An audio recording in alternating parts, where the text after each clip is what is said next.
সুপ্রিয় শিক্ষার্থীবৃন্দ, আজকে আমরা রসায়ন প্রথম অধ্যায় ২ নম্বর ক্লাস নিয়ে আলোচনা করব রসায়নের পরিধি বা ক্ষেত্রসমূহ।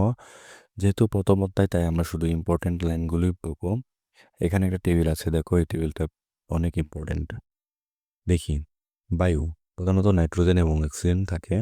আমরা শ্বাস নেওয়ার সময় যে বায়ু গ্রহণ করি সেই বায়ুর অক্সিজেন শরীরের ভিতরে বিয়োজিত হয়ে বা ডিকম্পোজড হয়ে খাদ্য উৎপাদনের সাথে বিক্রিয়া করে শক্তি উৎপাদন করে। এই ক্ষেত্রে নাইট্রোজেন লঘুকরণের মাধ্যমে বিক্রিয়ার তীব্রতাকে নিয়ন্ত্রণ করে।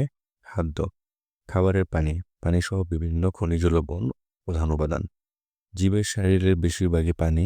শরীরের বিষাক্ত পদার্থ এই পানিতে দ্রবীভূত হয়ে প্রস্রাব ও ঘামের সাহায্যে শরীর থেকে বের হয়। খাবারের পানিতে পানি ছাড়াও অন্যান্য ধরনের খনিজ উপাদান যেমন ক্যালসিয়াম, ম্যাগনেসিয়াম ইত্যাদি ধাতুর লবণ থাকে, যা আমাদের শরীরের জন্য বিশেষভাবে উপকারী। শরীরে পানির স্বল্পতা দেখা দিলে মানুষ মারা যেতে পারে এবং উলাউটা বা কলেরা রোগে মানুষের মৃত্যুর জন্য এটি হলো প্রধান কারণ। সার, নাইট্রোজেন, অক্সিজেন, কার্বন এবং ফসফরাস।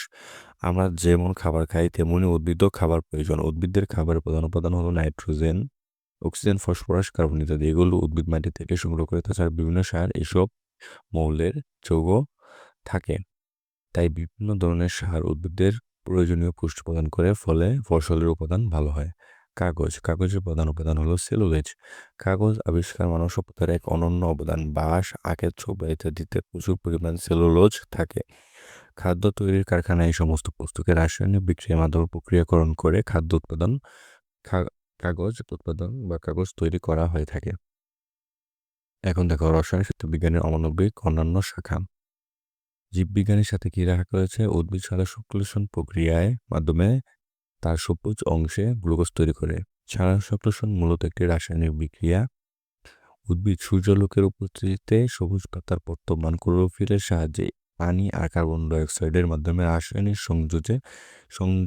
সংযোগের মাধ্যমে গ্লুকোজ তৈরি করে। এটি হলো জীববিজ্ঞানের সাথে সম্পর্ক। পদার্থবিজ্ঞানের সাথে সম্পর্ক রয়েছে। পদার্থবিজ্ঞানের আলোচ্য বিষয়ের মধ্যে রয়েছে চুম্বক, বিদ্যুৎ, বিভিন্ন যন্ত্রপাতি ইত্যাদি।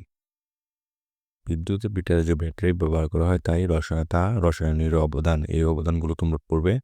গণিতের সাথে অবদান রয়েছে। রসায়ন গণিতের সাথে নিবিড়ভাবে সম্পর্কিত।